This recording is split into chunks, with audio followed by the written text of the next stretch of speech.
E hoje nós vamos conhecer um pouquinho da aeronáutica brasileira, a defesa do nosso espaço aéreo, os novos caças, a segurança nacional. E o convidado é o Brigadeiro Damasceno, ele é o comandante do 4º Comando Aéreo do Brasil. Não perca, daqui a pouquinho, no Ponto de Equilíbrio. A Força Aérea Brasileira, FAB, integra, ao lado da Marinha e do Exército, as Forças Armadas do Brasil. É considerada a maior força aérea da América Latina em contingente, em número de aviões e em poder de fogo. O hoje extinto Ministério da Aeronáutica foi fundado em 20 de janeiro de 1941 e o seu ramo militar foi chamado Forças Aéreas Nacionais, denominação alterada no mesmo ano para a Força Aérea Brasileira, FAB. Na época, devido às suas dimensões continentais, o território brasileiro foi dividido em 5 zonas aéreas. Desta forma, em 1942, nascia a 4ª Zona Aérea, mais tarde denominada 4º Comando. A Força Aérea Brasileira obteve seu batismo de fogo durante a Segunda Guerra Mundial, participando da Guerra Antissubmarino no Atlântico Sul e na Europa, como integrante da Força Expedicionária Brasileira, a FEB, que lutou ao lado dos aliados na frente italiana. Em 1999, o Ministério da Defesa foi criado oficialmente no Brasil, substituindo assim os antigos ministérios da Marinha, do Exército e da Aeronáutica, que foram transformados em comandos do Ministério da Defesa.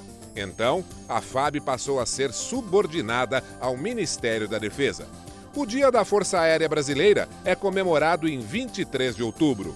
Os patronos da arma são Alberto Santos Dumont e o Marechal do Ar Eduardo Gomes. O 4º Comar e a Força Aérea Brasileira são temas que o pastor Denis Munhoz e seu convidado abordarão no programa Ponto de Equilíbrio de hoje. Marcelo Canites Damasceno é major brigadeiro do ar. Nasceu em 1959 no município gaúcho de Canoas. Ingressou na Força Aérea Brasileira em 1976. Foi comandante da Base Aérea de Brasília, adido de Defesa e de Aeronáutica junto à Embaixada do Brasil em Paris e em Bruxelas e chefe do Centro de Comunicação Social da Aeronáutica. Possui diversas medalhas e condecorações oficiais. O Brigadeiro Damasceno atualmente é o comandante do 4º Comar, Comando Aéreo Regional em São Paulo. Muito boa noite, meu amigo, minha amiga. O nosso encontro de final de noite, programa Ponto de Equilíbrio. Acesse nosso site, nosso Facebook, WhatsApp. Você pode agora encaminhar a sua pergunta também para os nossos convidados. Toda pergunta que você encaminhar, nós vamos passar ao nosso convidado. O programa é sempre feito pensando em você. E nessa noite é com imenso prazer que nós recebemos em nossos estúdios o Brigadeiro Damasceno. Ele é comandante do 4º Comando Militar Aéreo de São Paulo. Brigadeiro, muito obrigado. Foi um prazer receber o senhor aqui. Alegria nossa, é toda nossa, pastor. Grande honra. Prazer é todo nosso. Vamos falar um pouquinho sobre a nossa aeronáutica. Eu já falei para o senhor, eu sou um apaixonado por avião de guerra, militar. Sempre que posso, dou uma pesquisada, uma sondada. Somos dois. Dois, mas o senhor, com muito mais conhecimento, lógico, e habilidade. Eu só gosto de fuçar, mas realmente eu acho muito bonito os aviões militares. Já falando, partindo para essa parte do avião militar, recentemente o Brasil fechou um contrato com a Suécia para a renovação dos caças, dos aviões militares. É isso, Brigadeiro? É verdade. Assinamos agora, a questão de 2 semanas atrás, em Londres, o contrato de aquisição de 36 aeronaves Gripen, aeronave sueca, que foi a vencedora de um certame licitatório internacional, que durou aí uma bela temporada e que no seu final teve, que chamamos de uma shortlist, com 3 aeronaves, a aeronave sueca, uma aeronave francesa e uma aeronave americana. Então, o entendimento foi que, tecnicamente, é esse que supriria as nossas necessidades para cumprir a nossa missão, que é simples, é manter a soberania do espaço aéreo brasileiro. O pacote de aquisição deste avião, então, está previsto o início agora já da sua construção na Suécia.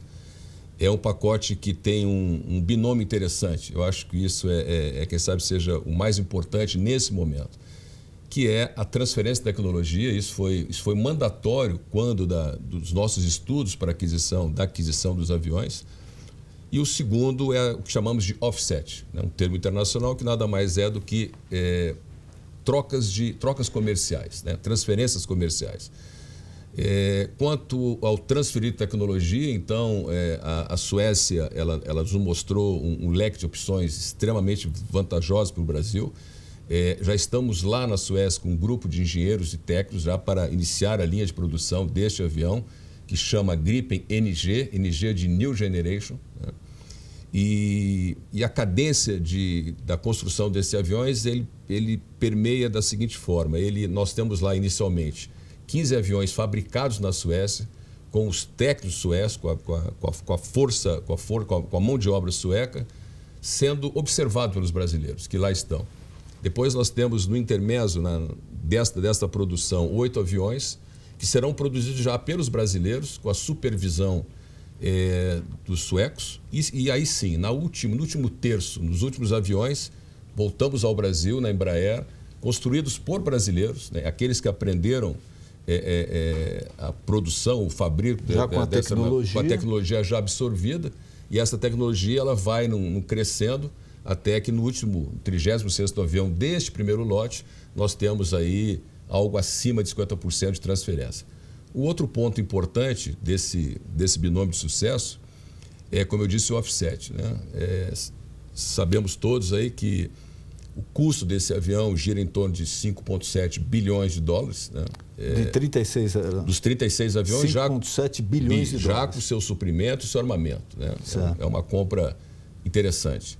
Mas o mais interessante é isso, é o que chamamos de offset, como eu disse, a compensação comercial.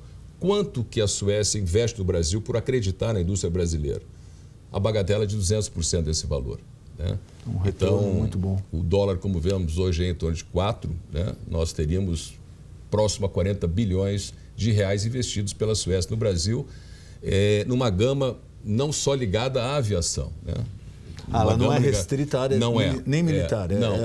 A compensação comercial ela tem 3 tipos, genericamente falando. Tem aquela que é direta, em que se eu compro o avião de um país, ele compra o avião do meu país. Essa é direta. Tem a relacionada, em que eu compro o avião e ele compra algo relacionado a esse produto, peças. Né? E tem a não relacionada, que eu compro o avião e ele entende que o país, né, que o Brasil, tem grandes possibilidades industriais de ampliação do parque industrial daquele país aqui e vem com esses 200%. É nessa linha que a Suécia se instala no país, o que é muito vantajoso para a indústria brasileira, para o país como um todo.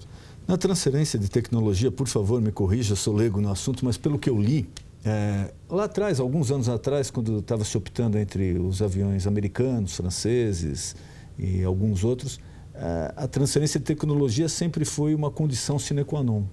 E os americanos e os franceses parece que não concordaram. A transferência de tecnologia seria o seguinte, eles te entregam um produto pronto, você não tem acesso à tecnologia implantada no produto, é isso? No caso desses 3 aviões, como eu disse, eles fizeram parte de uma shortlist. Quer dizer, nós tínhamos uma gama maior de aviões do mundo todo e entendemos que esses 3 aviões eram aqueles que poderiam suprir as nossas necessidades. Os critérios críticos que nós adotamos, eles passaram por todos os critérios críticos. Né? Então, esses 2, transferência de tecnologia e compensação comercial, os 2 atendiam. Então, tanto o francês, quanto o americano, quanto o sueco, atendiam às nossas necessidades de critério. Quando nós fazemos uma análise apurada dos 3, entram outros fatores. Questão econômica, né? o valor do produto, né? o custo da hora de voo. Né? E nesse entendimento, né, a Aeronáutica fez um relatório mostrando que, neste momento, era mais vantajoso para o país a aquisição deste avião. Hoje, quais os aviões, os caças que a Força Aérea utiliza no Brasil? Nós, até pouco tempo atrás, nós operamos as aeronaves Mirage francesas, que faziam a defesa aérea.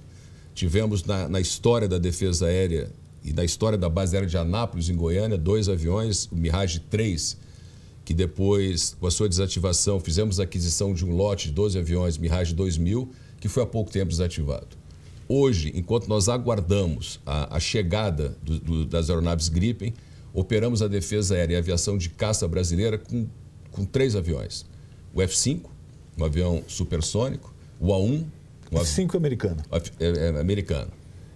O A-1, que é um avião produto de um consórcio Brasil-Itália, e as aeronaves A-29, aeronaves de caça produzidas pela Embraer, aeronaves turbohélices, mas com grande poder de missão, principalmente as missões ar-terra. E elas estão hoje divididas, as aeronaves Tucanos, o A-29, o Super Tucano, em 3 bases que guardam a nossa fronteira seca.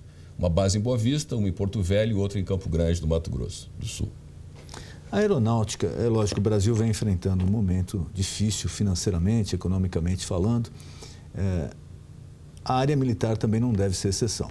Mas a aeronáutica, como ela se encontra hoje? Ela, nos últimos 15, 20 anos, ela melhorou em termos de investimento, de recursos humanos, de recursos técnicos, de material? Tem muito ainda a melhorar? Como nós estamos situados perante o mundo, perante a América Latina? Eu acho que a aeronáutica ela acompanha muito bem a evolução nacional em todos os sentidos. Redução. Nós temos hoje na Força Aérea 19 bases aéreas. Cabe aqui um comentário: nós somos egressos da Marinha do Brasil e do Exército Brasileiro. A Força Aérea é de 41, de 20 de setembro de 41, faremos agora em 20 de setembro de 2016 75 anos, apenas 75 anos, 3 quartos. Em relação ao Exército e à Marinha. E é simples, né, por conta do avião. Né? E nós nessa junção da aviação militar, egressa do Exército, e da aviação naval da Marinha, recebemos na época 14 bases aéreas espalhadas pelo Brasil, mas notadamente mais no litoral. Interiorizamos um pouco a Força Aérea e construímos mais 5 bases. Temos hoje 19 bases aéreas. Acompanhando esse processo de redução, visando o princípio da economicidade, a Força Aérea hoje faz um trabalho de valorar algumas bases, crescer algumas bases e reduzir alguma coisa em outras bases. Fazer um trabalho, um balanço mais dinâmico das suas organizações. Isso eu acho que vai ao encontro do que o Brasil entende em termos de economia. A questão de pessoal, nós também temos uma grande preocupação se tratarmos muito de previdência, né? Reduzimos muito o nosso quadro efetivo e hoje nós atendemos a um outro perfil de admissão de pessoas, trazendo profissionais prontos, que vêm da iniciativa privada ou que fizeram os seus cursos de faculdades, universidades. Eles são admitidos na Força Aérea e compõem o quadro, chamamos de quadro temporário. Durante 8 anos, eles vestem a farda que estou vestindo aqui agora, se adequam ao sistema militar e trazem todo esse cabedal de conhecimento e, ao cabo de 8 anos, eles saem da Força e voltam ao mercado de trabalho. Isso é um ganha-ganha. É muito bom para eles, porque adquiriram uma bela experiência, e muito bom para nós, do Serviço Público Federal, que não temos aí um alavancar do sistema previdenciário. Então, acho que acompanhamos aquilo que o governo, aquilo que o Estado brasileiro entende em termos de economia, quando reduzimos um pouco as nossas organizações e trabalhamos mais com pessoas que depois não deixam uma cauda previdenciária. Eu acho que é um belo exemplo aí de gestão que a Força Aérea já vem adotando há algum tempo. E espaço aéreo, brigadeiro? Eu me lembro que tem uma discussão desde o tempo do CIVAM, né? Vigilância da Amazônia, espaço aéreo brasileiro. Como está essa vigilância hoje? O espaço aéreo é interessante. A Força Aérea vive hoje um cenário, e quando nós falamos de um cenário, é algo construído para facilitar a conversação, a relação com a sociedade. Vou falar de alguns números aqui.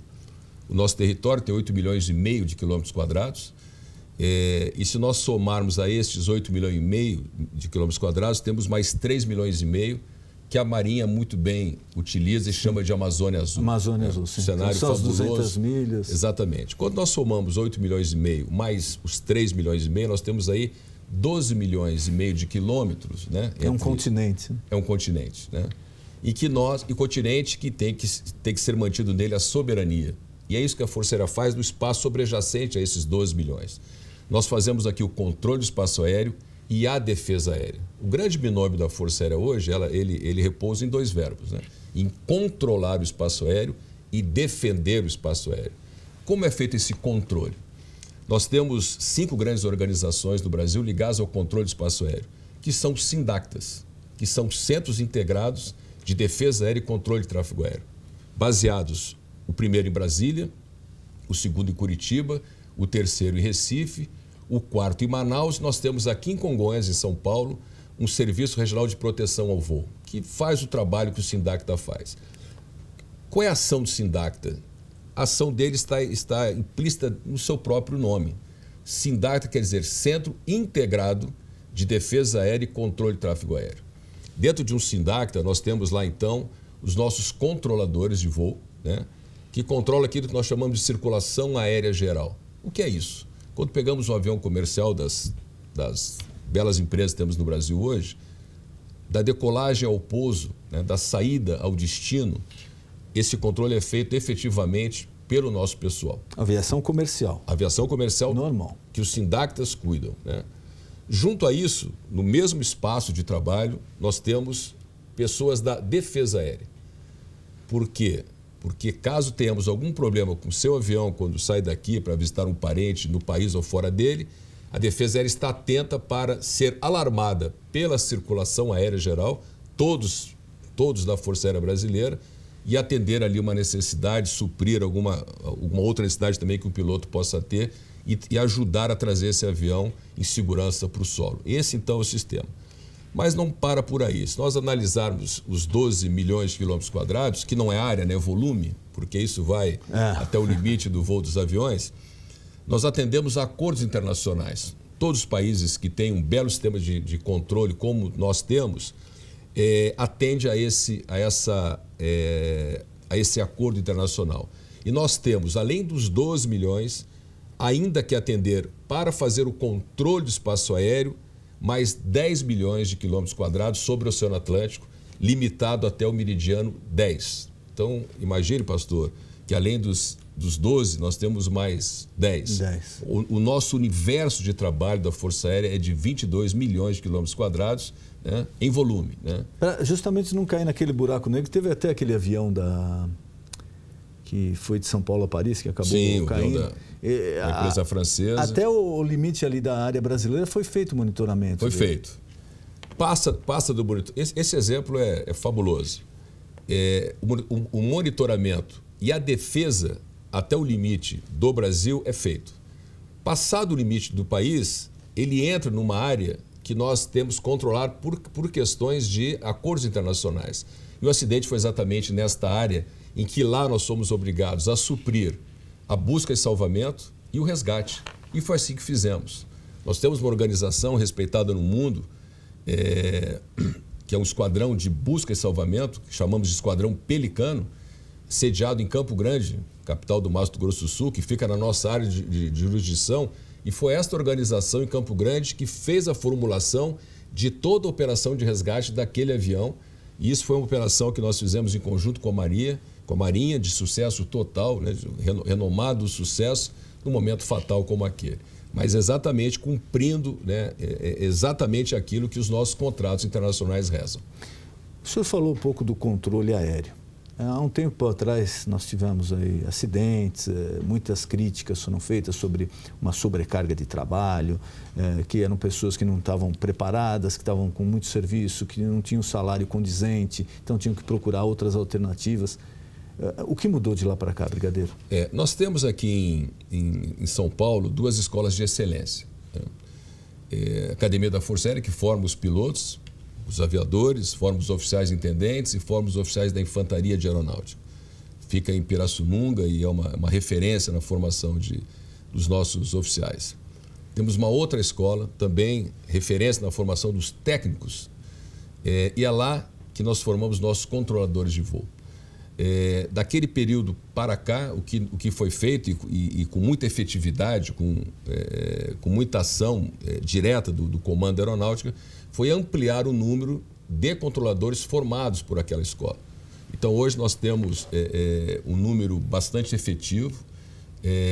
O sistema de controle de espaço aéreo brasileiro sofreu, porque sofrem todos os controles mundiais, inspeções da ICAO, e nós tivemos, na última inspeção, mais de 95% de aceitabilidade de toda a nossa atividade do controle de espaço aéreo. Então, eu lhe digo que hoje a ação dos nossos controladores, o trabalho feito pelo nosso DSEA, que é o Departamento do Controle de Espaço Aéreo, é efetivamente feito de forma absolutamente profissional e reconhecido no mundo todo. Agora, se falou também do equipamento, que era um equipamento ultrapassado, que precisava melhorar, precisava investir. O senhor falou aqui do material humano, que houve um treinamento, uma melhora. E o equipamento, brigadeiro? O equipamento seguiu a mesma rotina de atualização. Nós temos sistemas hoje também up-to-date com tudo que nós temos no mundo, o sistema Sagitário, que já foi espalhado em todos os nossos Indactas, que cumpre efetivamente o controle. Para ter uma ideia, quem sabe usar um bom exemplo, que foi da Copa do Mundo ano passado, né? Só aqui em São Paulo nós controlamos 1,050 milhão de voos que cruzaram o nosso espaço aéreo aqui sobre o estado ou pousaram e decolaram de São Paulo. Tivemos num dia apenas da Copa do Mundo, a semifinal aqui em São Paulo, mais de 1.000 movimentos controlados, um sistema efetivamente complexo como é o sistema Sagitários, com 100% de aprovação naquela operação. Então, lhe digo que a conjugação do homem e da máquina hoje é perfeitamente completo no nosso sistema de controle de espaço aéreo. Então, hoje o usuário da aviação comercial civil brasileira, ele pode se sentir mais seguro do que há 10 anos atrás? Seguro e orgulhoso do sistema. Realmente não temos nenhuma incidência de incidentes e de acidentes, logicamente. Os nossos números ligados à segurança de voo são muito altos, né? Os países mais altos, mais evoluídos do mundo, e temos um grande orgulho da forma como é hoje administrado o nosso espaço aéreo. Invasão de espaço aéreo, brigadeiro, acontece? É frequente, não é? Como esse sistema de alarme da aeronáutica, como funciona? Hipoteticamente, uma aeronave sem se identificar invade o espaço aéreo brasileiro. Como funciona? Funciona de uma forma muito efetiva também. Isso também são acordos internacionais. Toda aeronave, ela recebe, quando decola ou quando preenche um plano de voo, ela recebe um código. Nós chamamos de IFF, que é o famoso transponder, ficou conhecido em função dos lastimáveis acidentes que tivemos, né? Esse transponder emite um sinal, né, que é recebido pelo nosso sistema de controle, e a partir dali isso é controlado na tela do radar do nosso controlador, né? Caso essa aeronave não receba ou recebe, não coloque no seu painel, no seu equipamento este código, ele passa a ser monitorado, né? É chamado, né? E a nossa defesa aérea, naquele conjunto perfeito da circulação aérea geral com a defesa aérea, é acionada para identificar o que está acontecendo com aquela aeronave. Essa aeronave, então, ela é acompanhada porque, via de regra, em sua maioria, ela tem um problema no equipamento, né? Essa aeronave acompanha para que ela possa ter o pouso seguro no seu destino, no destino mais próximo, em função da sua autonomia de voo. E quando é uma aeronave militar? Já aconteceu isso de uma aeronave militar de um outro país? É muito raro. Ela pode acontecer também, ela não ultrapassando os limites da segurança ou dos acordos, né? Pode acontecer ela tendo um problema no seu equipamento, né? Mas caso aconteça, o procedimento é o mesmo. Acompanhamos a aeronave e vamos com ela até o pouso. Quantos anos de aeronáutica, brigadeiro? Eu completo no próximo mês de março de 2016, 40 anos. 40 anos. Qual conselho o senhor dá para o jovem que acha que tem alguma aptidão para a aeronáutica ou para a área militar? Qual o roteiro melhor para ele seguir para ter uma carreira de sucesso? Bom, estudar é sempre a primeira prova da cartilha que tem que ser adotada por qualquer jovem. Mas é a persistência. Eu sou filho de militar, meu pai tem uma história interessante, foi soldado da aeronáutica, e isso prova que um brigadeiro como eu pode chegar onde cheguei dentro da minha carreira, sendo filho até mesmo de um soldado. Mas hoje nós temos uma divulgação muito ampla dos acessos à aeronáutica, e digo que as Forças Armadas, não só a aeronáutica, mas falando da minha força, quem sabe seja, dentro do serviço público, aquele organismo que oferece mais possibilidades de acesso. Nós temos, no meu caso, a Academia da Força Aérea, que forma o oficial aviador, o oficial intendente e o oficial de infantaria. Esse seria o portão de entrada? Esse é o portão de entrada para o oficial, aquele que almeja ser o aviador. Uhum. Mas, além disso, como já falei, da Escola de Especialistas de Aeronáutica em Guaratinguetá, que forma algo em torno de 30 especialidades. E 30 especialidades diferentes, com certeza, vai atingir, às vezes, o anseio de um jovem, né? Quero ser um controlador de voo, quero ser um mecânico de voo. É lá que ele vai encontrar o respaldo para cumprir esse objetivo de vida. Nós temos para os profissionais que já formados, o médico, o dentista, o engenheiro, até o veterinário, o psicólogo, o pedagogo, também este acesso à Força Aérea. Ou para um quadro temporário, como disse, aquele que permanece durante 8 anos, ou mesmo para o quadro da ativa, em que ele faz o concurso e continua e vai até o final de sua carreira. Nós temos, como eu disse, 7 comandos regionais do Brasil. Todos eles têm lá o seu serviço de comunicação social. Temos também linkados no nosso Centro de Comunicação Social da Aeronáutica o site da Força Aérea, que é o fab.mil.br, que tem lá toda a forma de acesso para qualquer jovem, meninos e meninas, para suprir aí os seus anseios de acesso àqueles que vestem azul como eu. E o jovem que ele tem a vontade, mas ele não tem uma condição financeira ainda, ele gostaria de fazer o curso, de participar, existe alguma alternativa para ele na aeronáutica? As alternativas são essas, né? Não há, a Força Aérea somos extremamente homogêneos em termos de sociedade, heterogêneo, às vezes em termos de condição social, né? Não vou dizer que a prova seja tão fácil, exige um esforço, né? Mas temos vários cursos que preparam, né? Além disso, nós temos também o serviço militar obrigatório, que é uma porta de entrada para o conhecimento desse jovem que é obrigado a fazer o seu serviço. Ali ele já pode optar pela aeronáutica. Pode optar pela aeronáutica, né? E a partir dali, por estar dentro, né, servindo a aeronáutica como soldado e tendo as promoções de soldado de primeira classe, depois o cabo, ele começa a tomar conhecimento com a nossa, como disse, a nossa fraseologia, a nossa forma de tratar a coisa, e começa a encontrar os caminhos para estudar e fazer os concursos. É também uma bela entrada. Temos exemplos vários de garotos que entraram como soldados e hoje são aí coronéis, até brigadeiros.